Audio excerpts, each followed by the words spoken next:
The CBS Radio Mystery Theater presents... Oops.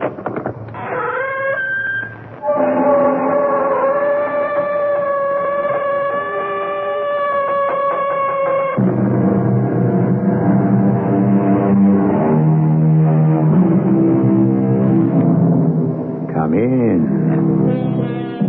Welcome. I'm E.G. Marshall, waiting to explore with you what is often puzzling and always slightly beyond rational understanding. This story is real, and what happened goes back almost 100 years when Joseph Conrad recorded it. Then, even more so than now, the word Congo had acquired sobering connotation. Sobering indeed, as a commercial trader was to discover. Chaos. Wake up. Wake up, man. Well, what is it? Listen. What do the drums mean? How should I know? Go back to bed, Carl. I can't sleep. I'll ask my coach. You stay inside the house. That's an order, Carlia. I don't want to lose you.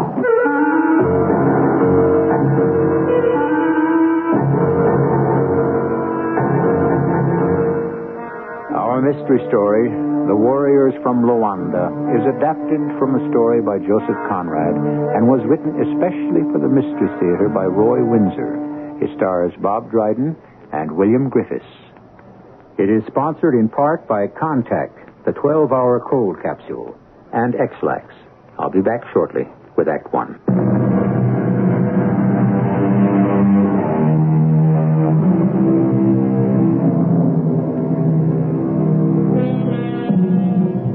Man is gregarious. He likes the company of others. When men are deprived of human companionship, they undergo subtle changes. They hold conversations only with themselves. Solitary confinement is brutal punishment. It requires strong nerves to endure it. Mental change causes physical change, and a man released from isolation looks different and sounds different. Keep that in mind as we meet the director of the Dutch Great Trading Company. He is saying goodbye to Caertz and Collier aboard his steamer. Have you any questions, Caertz? No, Herr Director. You are in charge. Collier takes his orders from you. Is that understood, Collier? Yes, Herr Director. This is not Amsterdam. It is the Congo. The jungle is dangerous and enveloping. I have left you with 10 men, all employed by the company, but responsible to you. They will keep the trading post clear. Nicola and his wife have survived here for years. He keeps the storehouse with its cloth and trinkets for barter. I will rely on him. The responsibility of the post is yours. We expect you to collect ivory. The company is generous with rewards for agents who are industrious. I am proceeding upriver. I will not return for 6 months. By then, Herr Director, I will have filled the storehouse with tusks. Good. You have ample food, and if you treat Gabila's tribe with decency and consideration, his hunters will bring you game and produce. Is there anything more? No, Herr Director, we understand perfectly. Then I will say goodbye. We will step ashore. Goodbye, Herr Director. Well, Collier. Oh, he's wonderful. I feel like an overlord. A raised house with a veranda that overlooks the Congo. 10 men to do the work. Nicola and his wife to manage the storehouse. What more could we want? And the ivory tusks everywhere in exchange for a piece of cloth or a trinket. 6 months, Collier. 6 months, and we will be rich. You'll be rich. Your turn will come. And after you've made your fortune, I will meet your boat in Amsterdam and we'll celebrate our wonderful adventure in Africa.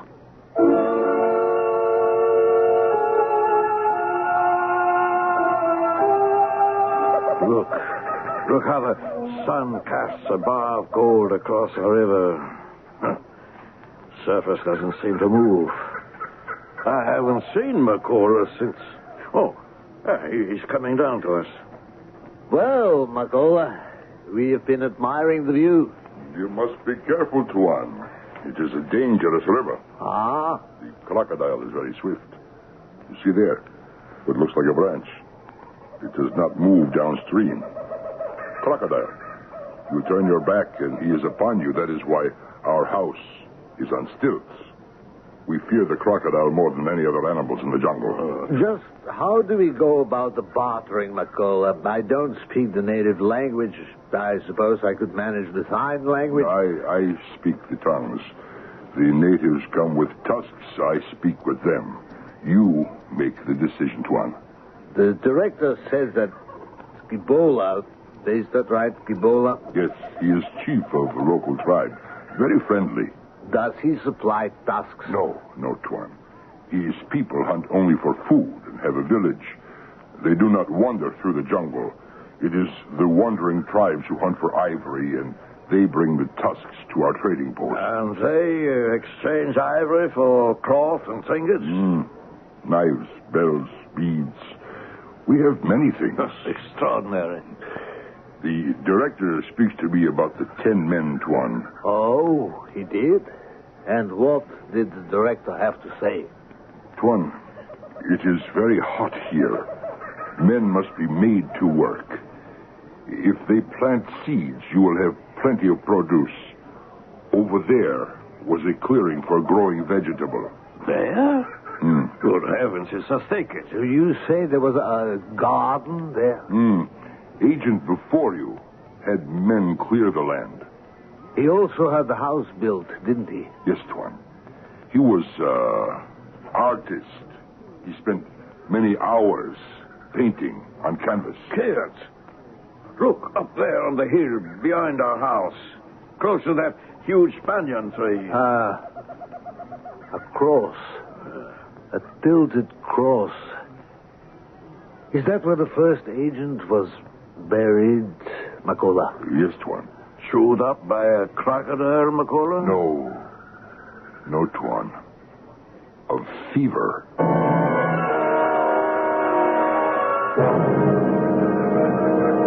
Well? They are no better than first agents I have to bury in ground. Oh, do you like these men? They seem nice men. You should be the agent. Perhaps one day. But the director pays me well. We will see. The Congo is not good for these men who come from where it is cold and where heavy fog creeps over the shore and the land has no sun. This is our land, and the land is their enemy. Glass, the sunset. Day after day after day after day. Like a cauldron of red-hot metal pouring over the black jungle. That silent, deadly river. Stripes, I think I shall go mad, Gaius. Only a month now, Galia. The steamer will be along in a month. If it weren't for my daughter, Mary, you wouldn't catch me here. If it hadn't been for that brother-in-law of mine, maybe I'd still be in the army. Or any place but here. He got me this appointment knowing I'd be miserable in the heart of this blasted continent. Did your brother-in-law persuade you that you'd make your fortune as a trader? Did he urge you to leave the army? No? That's neither here nor there. I see. What do you see? Were you discharged from the administration of telegraphs? Is that why you're here? No. I left to earn a dowry for my daughter. She's 17. She's all I have. Mary lives with my sister. My wife is dead. When I have saved enough for her dowry... You'll never have it. You were supposed to collect ivory. The supply is pitiful. The trading station looks abandoned and the men do nothing. That will do. Shall I remind you, Galia, that I am the agent and that you are my assistant? Oh, yes, sir. What will you tell the director when he asks to see the ivory? And asks about the garden and the fencing and the new landing stage that the men wouldn't work? Hold your tongue, Carl. If you weren't in charge... Yeah, but I am, and don't you forget it. Now get down to McCullough's hut and tell him to come here to the house. Well, Look down there, Kyle. huh? I've never seen them before. In front of the storehouse of McCall and his wife. Fierce-looking devils, aren't they? I wonder where the tribe comes from. I better go down. No, wait. McCullough's wife is coming up here. McCullough seems to be quarreling with her leader, pacing back and forth and gesturing. They don't appear to be friendly. McCullough sends me, Tuan. Oh? Well, speak up, woman. What is it? McCullough says you are not to leave house. They are dangerous men, Tuan. Get your revolver, Carl. No, Tuan. They also have guns. I will not have McCullough threatened. He will barter with them. Do not go down there. They have brought tusks. Well? Oh, they are fierce men, Tuan. Well, who are they? Where do they come from? From the coast, from Loanda. They are warriors. McCullough will talk with them, but you stay here.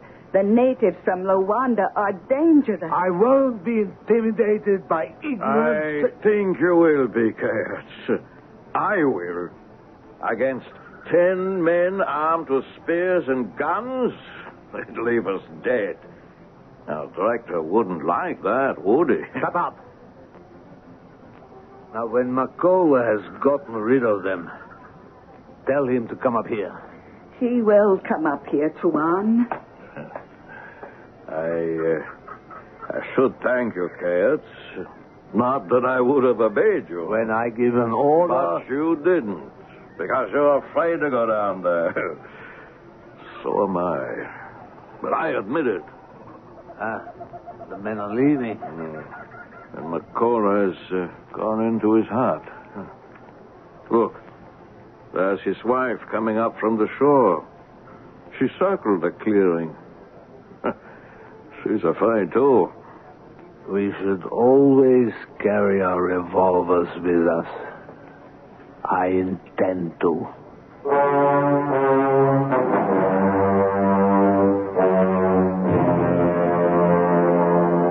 You cannot, McCullough.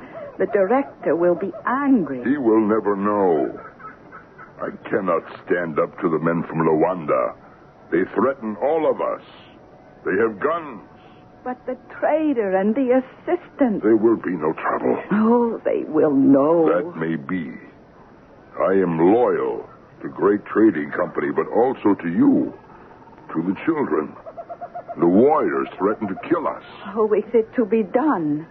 I have arranged it in my head. It is better you do not know. Better for them, too.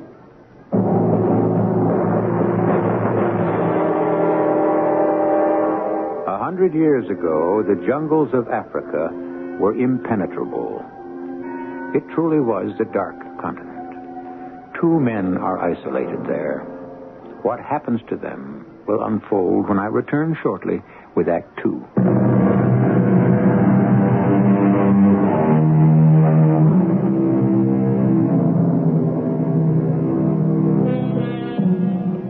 From the beginning of recorded time, man has been driven to explore and to plunder for survival. And from England, Belgium, the Netherlands, explorers lay claim to the riches in undeveloped regions. And they were followed by traders, such as Cairds and Collier, who manned outposts on jungle rivers to barter for ivory. 2 isolated men who await McCullough and his explanation about those unfamiliar warriors from Loanda. Takes his own good time, doesn't he? The sun's going down. That's a blessing. It's positively balmy. Can't be more than 95 degrees. Perhaps we should go for a swim. You're a fool. Congo gives me the shivers. For heaven's sake. Huh? What is it? Isn't that smoke? Huh? See there, off the right. Isn't that smoke rising above the trees? Yes, it is. 3 columns of it. Makola, Yes? Just 1 carrot. Yes? what's that over there? Smoke? Yeah, I can see that. Fire. Village is burned. Shouldn't we take our men and try to help? No. It is too late. Is that Gibola's village? I do not know. It is close by. And you don't care? Gibola's our friend. Let's call out the men, Kayats. Ring the gong. No, Herr Gertz. When villages are burned, natives have been driven out. No one will be there. Who drove them out? Could be the Loanda. The blighters who were here late this afternoon? They are bad men. Did they threaten you, Makola? We argue about tusks. Oh. They have ivory? Very much. Do you get more ivory? Yeah, certainly. We haven't collected very much in the past 5 months. Of course I want ivory, as much as they have. Then I arrange for it. The director will be pleased. I should hope so. Director also asked about fencing and new landing stage. The men he left with me simply won't work. Well, maybe, Tuan, if you show them good time, tomorrow they will work. Give them party tonight. What a wonderful idea. You to give them a party for doing nothing. Isn't that novel? Palm wine has gone sour. I give it to them and they enjoy themselves. Tomorrow they will work. Well, go ahead. Why not? You stay in house, yes? It is dangerous. You stay with me, Kalia. One of them might go off his head. That's an order. You and your orders. Ridiculous. You have fever, Tuan. You stay quiet. Fever will burn away. I will take palm wine to men. You do not leave house, Tuan. Why should we have anything to fear from our own men? Let me point out something I have said before.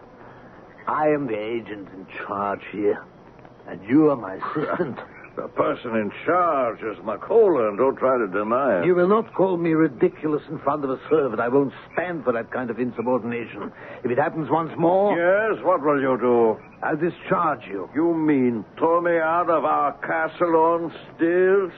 This vermin-infested hutch of a platform? You're welcome to the whole place. I'll head downstream to the coast. Well, you may do what you please, but you won't survive a day in the jungle. I've warned you, Kalia. Now go to bed. Take your quinine and go to bed. You may go to hell. It couldn't be worse than this.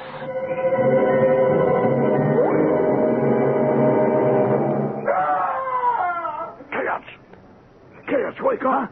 There's trouble in the camp. Who? What is it? Well, go back to bed. That's a yell for help. Go down there. Take your revolver. It's just one of the men drunk on the palm wine. Do you hear that? Go down there, Chaos. That's one of our men. Makola! You're in charge here. That's what you tell me all the time. What kind of man are you? Intelligent enough not to risk my life for a dead native. And I'm dizzy. Fever. Forget what you heard and go back to sleep. We will find out in the morning. Oh, I have to go to the camp. Do what you please, but remember the cross on the hill. He died of fever. That's right. Do you prefer a bullet?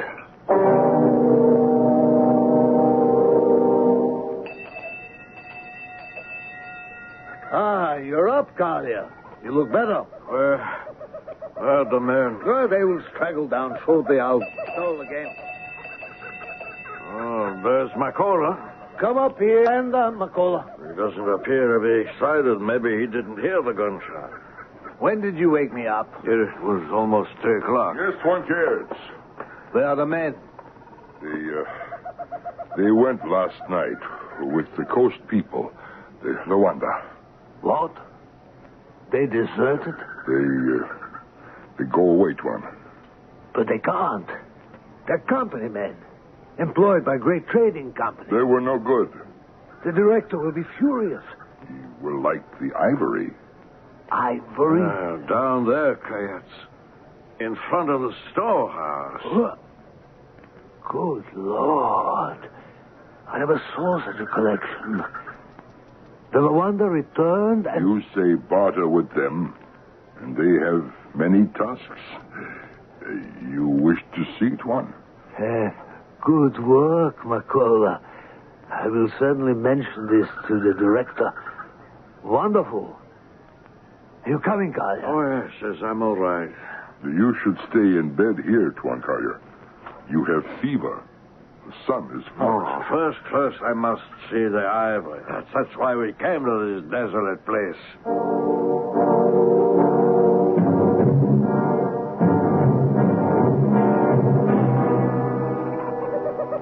Ah, beautiful. I never saw such tusks, Makola. I will weigh and store for the director. What did you have to give for it, Makola? No regular trade. They bring ivory. I tell them to take what they want. The Loanda need carriers very badly. Our men were no good here, Tuan. No trade, no entry in books. All correct. You gave them our men? You exchanged the company men for these tusks? You sold them into slavery? The men were no good to us. Oh, you scoundrel. What a vile thing to do, sell our men for ivory. The director will hear about this, I swear it. I've never heard of a more despicable act. You have no more duties here, Makola. You and your family are to leave at once. You are very red, Herr Kurtz. If you are so irritable in the sun, you will get fever and die, like our first chief.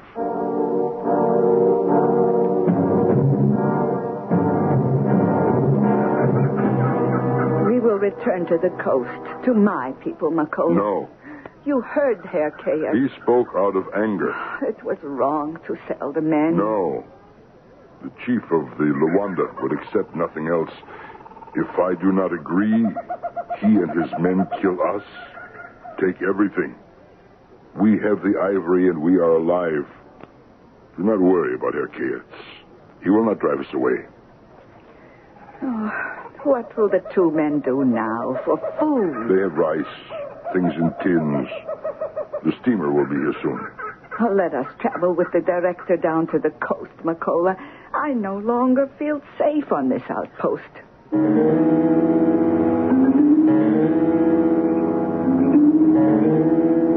Where have you been? I went up to the camp. You're mad. Have you no sense? You have fever. You're weak. Do you want to die? I found one of Gebola's men lying dead in front of one of the workmen's huts. What? The way I see it, Makola carried the palm wine up to the workmen. They got drunk and fell asleep. That's when that tribe from Loanda pounced upon them and carried them off. One of the men from Gebola's village was there and stayed sober. He protested. I was shot and killed. What will you do now? We can't touch the ivory, of course. What a frightful thing to have done. Made slaves in exchange for animal tusks. It's very wrong, Chaos. They were walking down from the house, Makola. Of course. Now you will see. Talia found one of Gebola's men lying dead in front of a workman's hut. You'll tell Gebola to have him removed. Yes, Tuan. What do you intend to do with these tusks? The sun is very strong here for tusks. I must weigh them, place them in storehouse. They're very heavy. Oh, that really is a splendid collection. The Loanda are great hunters, Tuan. Yeah, and marauders. No, when I have restored them, I will go to Gibola as you have ordered. I will help you, Makola. Oh, one man could not carry so big a task. I can't see a woman doing that work. Can't. All right, if I give them a hand. We'll do as you please. You are not well, Tuan Kalia. Oh, the fever will break. Can't leave these beautiful pieces of ivory in the sun.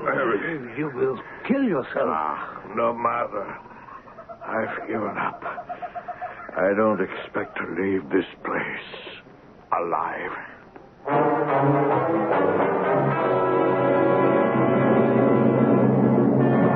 6 months. Remember when we first put ashore? Well, perhaps tomorrow the steamer will come. Oh, that's a great store of ivory cats. It's a shame. We should get credit for it. I have been giving that a good deal of thought. You need some credit. The clearing is overrun with rank grass, the fences... That will do. 6 months, and you haven't accomplished a thing. The station's a disgrace. No ivory, you've lost the company of workmen, you've discharged Makola, but he's still here. I'm sick and tired of listening to you talk about position. Why don't you face it, Kayets? We're like two blind men in a dark room. But I intend to emerge from that dark room with credit. You will be dead. Credit? Yeah. Credit for the ivory. You said you wouldn't touch it. I've changed my mind. Selling the workmen into slavery was despicable. Makola did that. I'm still horrified by it. But the men he sold to the Loanda were company men. They worked for the company. They were paid for their work. So the ivory is company ivory. I see. And Makola and his wife? He, too, is a company man. If 10 workmen choose to desert... Preferring to become carriers for the Loanda? Yes, I begin to see. Well, you're not an absolute fool after all, Kayets. As compensation, the Loanda brought us a fortune in ivory. The men were worthless to us and to themselves. Yeah, we've done them a favor, and the Loanda have rewarded us. The logic is peculiar. Well, who will know the truth? The director has seen worse things done on the quiet, believe me. I do, and I'm relieved.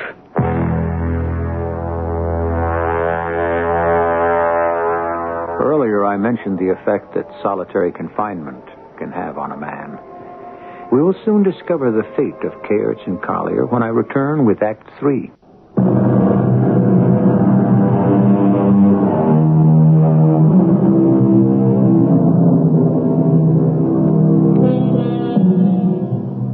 We're unfolding a story written by Joseph Conrad, who in the year 1890 commanded a small Belgian Congo steamboat. He contracted fever, dysentery, and in his words, everything became repellent to him. Men and things, but especially men. From that experience, he wrote this story about the disintegration of a trader and his assistant. 3 more weeks have passed, and Makola's wife is concerned. The 2 men quarrel and break things, Makola. I have heard them. Stay away from their house. They have revolvers. They are no longer responsible for what they do. Oh, they are starving. They have rice. But nothing else. Gabola's people do not bring game or fruit. They are weak and they are I starving. do not care. I have no respect for them. They do not belong here. Have pity on them. No. Leave them alone. Time will tell against them. The steamer is late. The director is busy with other stations. I do not know when he will arrive. The men will be dead. Then Gibola's wish will be granted.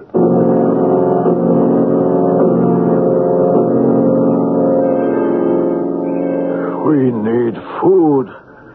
We're rot of fever and starvation. You sit there. You're in charge of this pest hole. Do something, Kayats. The steamer For all you know, the steamer's passed us by. We have to do something. I have ivory for the director. Ivory. Blast the ivory. And the jungle. Burn it down. Exterminate the natives. Set fire to the whole continent. Oh, you are crazy. You sit there moaning over that picture of your men. I warn you, Kaya. Free me. Free me from this place. Free me. I'm so sick.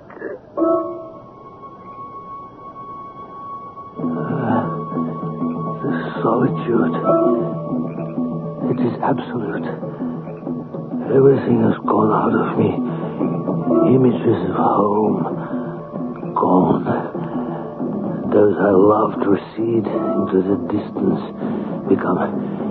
Become indistinct. The great silence of the wilderness, its hopelessness, envelops me. I've lost the will to resist. Death stalks us, and I have no will to resist. No will.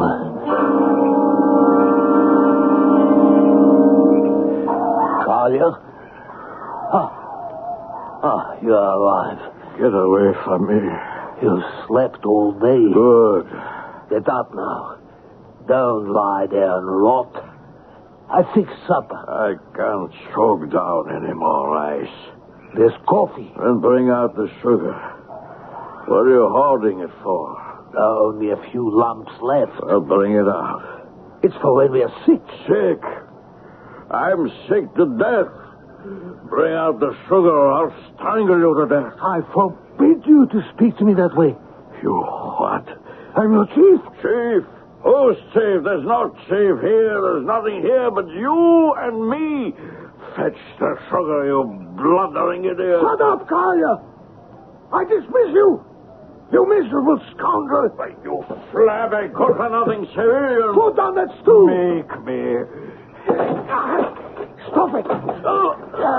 Come back here. Open that door. Open it, you coward. He's mad. Revolver. Where is my revolver? I have to control my nerves. If you don't bring out that sugar, I'll break the doors down. I'll show you who's master. I have to get out of here. The window. Drop to the ground and run for the river. Past McCullough's hut and the storehouse. Run. My legs. This morning I couldn't walk a yard without groaning. Run for my life. He's mad. I'm waiting for you, kids. You can't escape. Better jump in the river. You come near the house, I'll kill you. Come on now.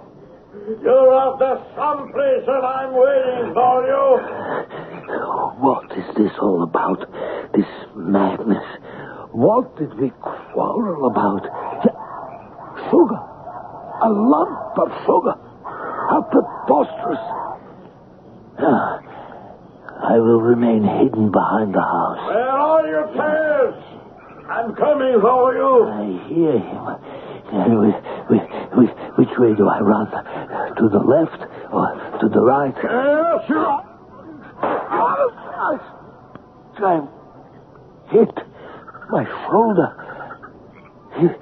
He'll fire again. I don't hear him. Kalia!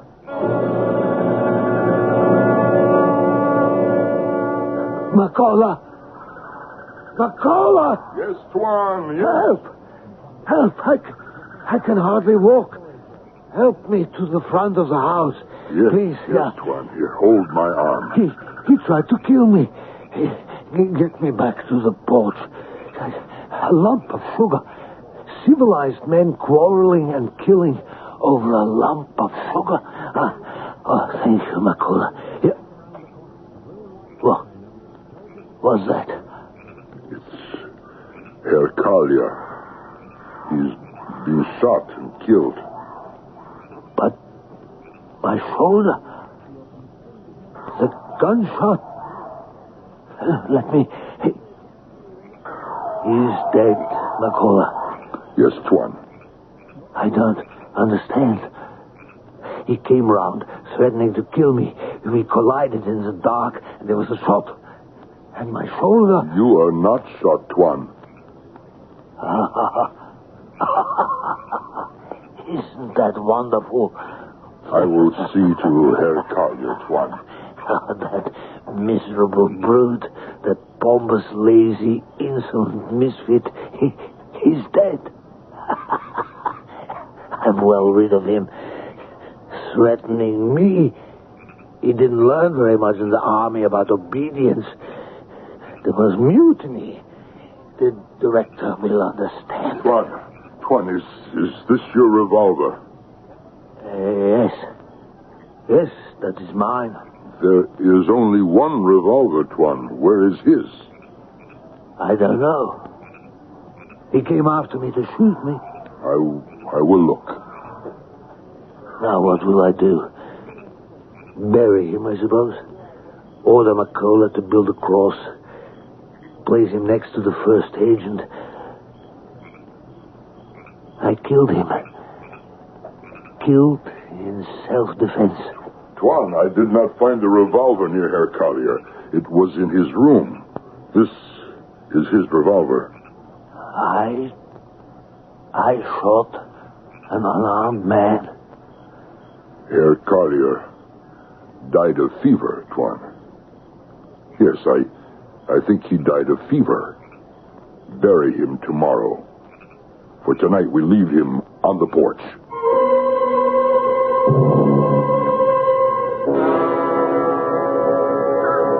I'm dreaming. Collier is dead.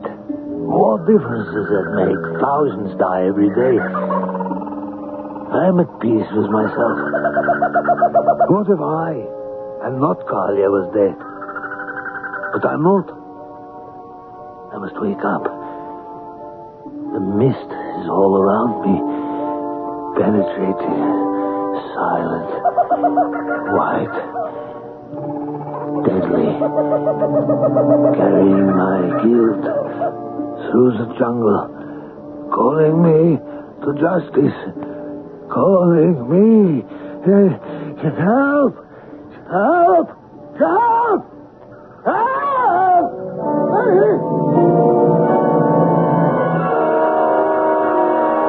He's gone mad. He runs wildly to the shore.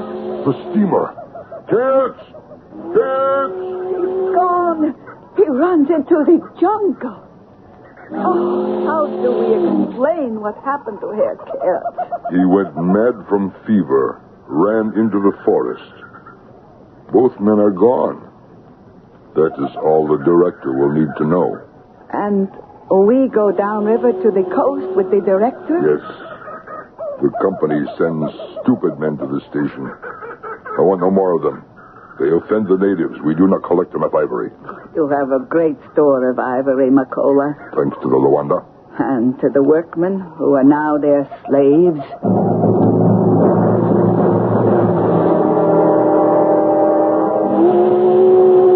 Come aboard, McCullough. Tie your canoe to the ladder. Well, I'm pleased to see you. I am honored, Herr Director. May I ask where Kayerts is? And that assistant whose name I've forgotten? Collier. Ah, yes, of course. Well? They are dead, Herr Director. Ah. The usual, McCullough? Fever. Herr Collier died of fever. He is buried. And the agent? Herr Kayerts became wild in the head and ran into the jungle. Madness. He cannot survive. And this station, has the work been done? No, Sir Director. I feared as much. Imbeciles. The company men did not work. Last full moon, they leave station. They join Loanda's. This unlucky station to one. Well, there's nothing wrong with the station. It's the fools the company sends me to man them. Any ivory? You come ashore to see.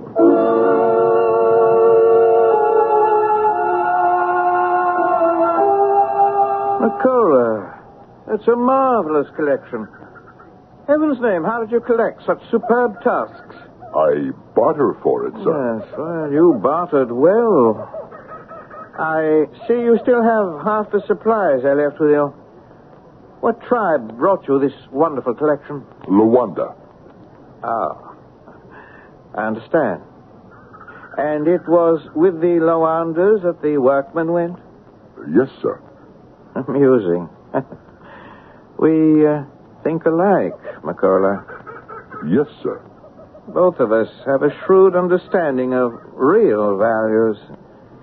I think that you could become an outstanding agent for a great trading company. I'll have my men load the ivory aboard. Then you and I will talk further? Yes, sir. Strangers in a foreign land, isolated and destitute. Kayerts and Collier gave up respectable positions to become ivory traders in the middle of equatorial Africa. Unqualified, they degenerated so swiftly that in 6 months they died, both violently. Greed drove great trading company, and greed drove the two men. Only a heartless man, such as a director, or a shrewd man like Macola, can survive the challenges of exploitation. I shall be back shortly.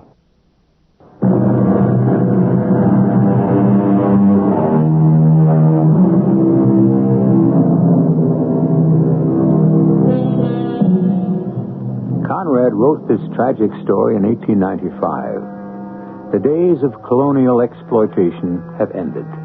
Those who hunt and sell ivory are no longer cheated with gifts of cheap cloths, glittering beads, and trinkets. Now they get value for what they sell. This is advancement of a sort. And the dignity we formerly accorded only to each other is now, we hope, accorded to all mankind. Our cast included Robert Dryden, William Griffiths, Joe Silver, and Joan Ollis. The entire production was under the direction of Hyman Brown. Radio Mystery Theater was sponsored in part by Buick Motor Division. This is E.G. Marshall inviting you to return to our Mystery Theater for another adventure in the macabre. Until next time, pleasant dreams.